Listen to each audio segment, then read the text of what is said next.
Ito, kararating lang natin galing ng Maynila. Ito, malakas yung bagyo. Magkasunod.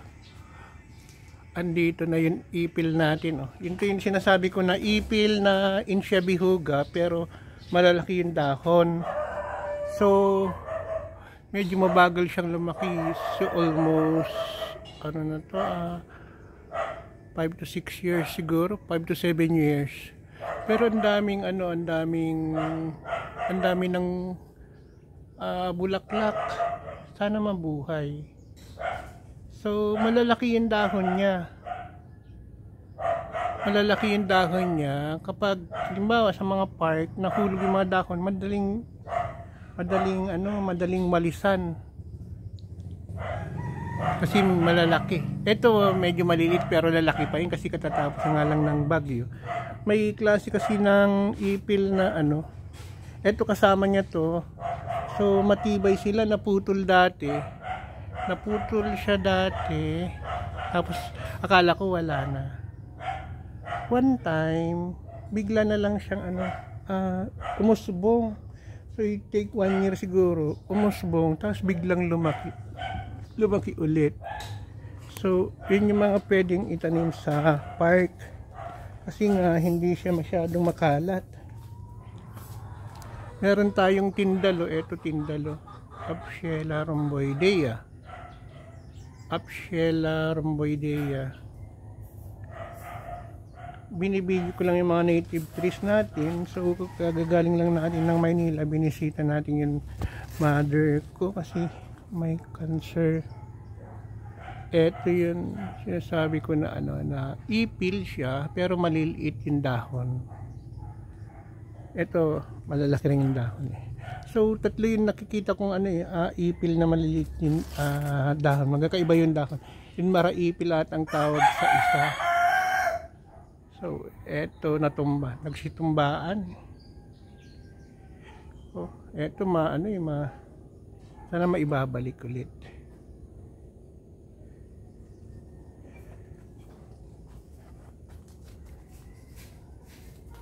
Dito maipil natin.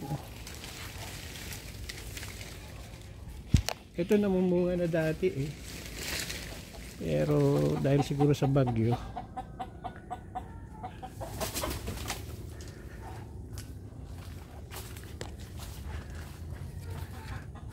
So ito yung tiger kamagong. Madami tayo doon. Ito yung yakal malibato. Ang taas. Kasi nasa ilalim sila ng nara ng kamyas. Ang kamyas namin ang daming bunga kagaling ng bagyo pero ang daming bunga. Ito rin kalamyas para sa siniging. Sabi kasi na anak ko siniging. Ito mulabe pero lilinisin ko dyan para makita siya ng araw. Mulawin rin. Mahinang lumaki kasi hindi na aarawan. Ito yung mga seedlings natin.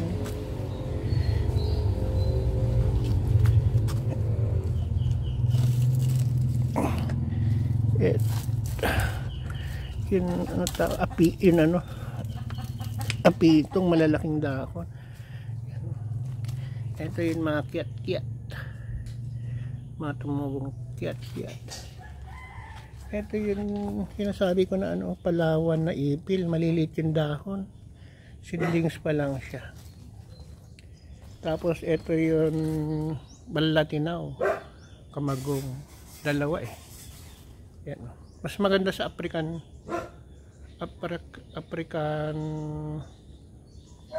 talisay.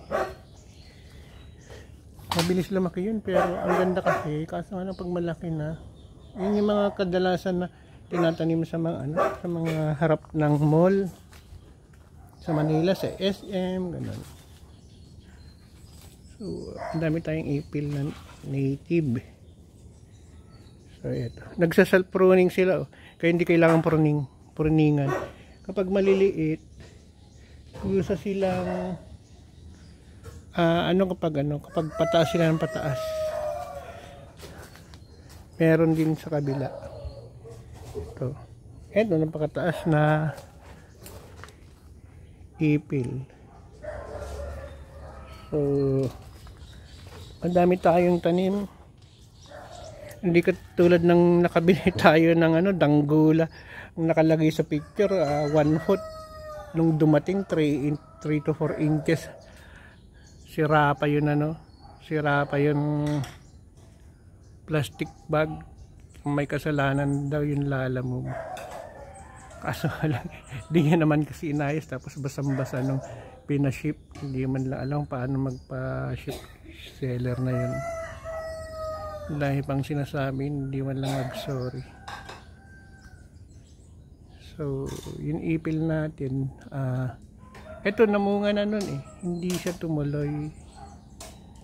So, may nara na dyan ako kumukuha sa kabila. Sa kabilang street yan, nara na malaki na yan. Red nara yan kasi may spines yung bunga. So ito po, ito yung isang ipil natin. Yan.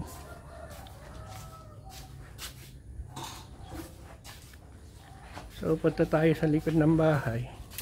Ito yung pinakakusina namin. Ito yung swimming pool namin. Super baha dito.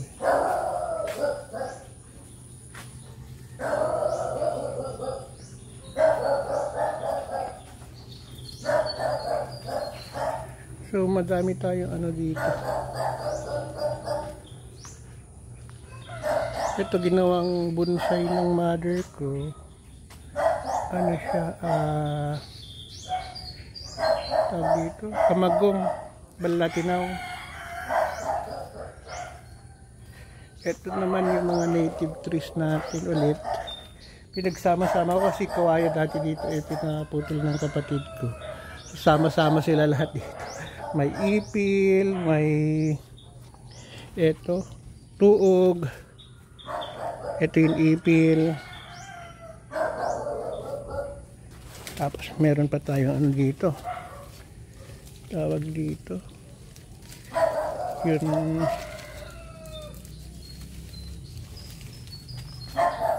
Yung sinunduro sa pa. Ayusin ko ba? Kararating ko lang kasi. So yun, sama-sama sila lahat dyan. Tatanggalin yung kawayan.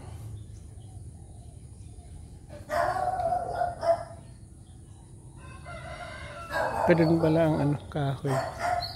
Ito naman akling kubat.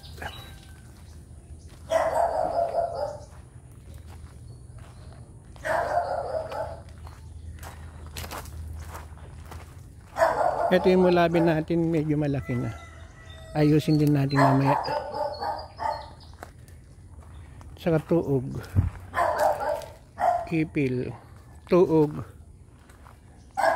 Yun natin yun. Mulawin. May nara tayo. Andito. Saka eto ayusin natin.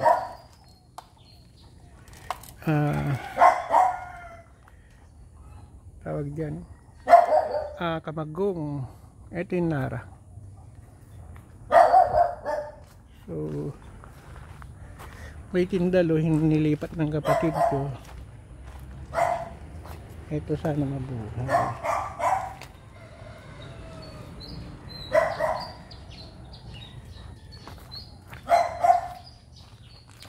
Gandang bonsai bonsai na bougainvillea.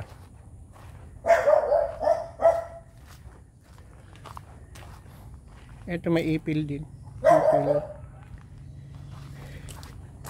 Problema may tikod tayo. Yan tikod. Ang bilis lang.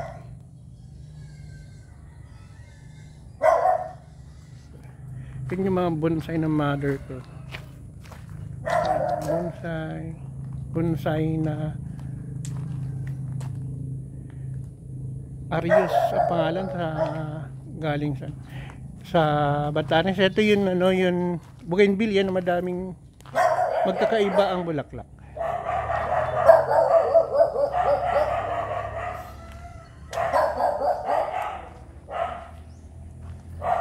So malakas talaga yung bagyo.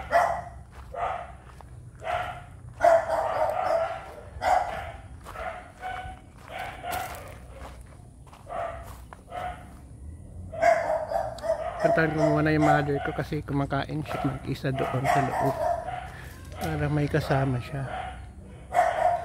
Pipicture natin mamaya lahat dito yung mga tanim natin na native trees. Ito yung bahay namin. So yung mga member ng Native Tree Seedlings Philippines, sa pag magawi dito sa Cagayan, malapit sa Apari, Bugay kami, tabi ng Apari. Pwedeng tumuloy po dito sa atin.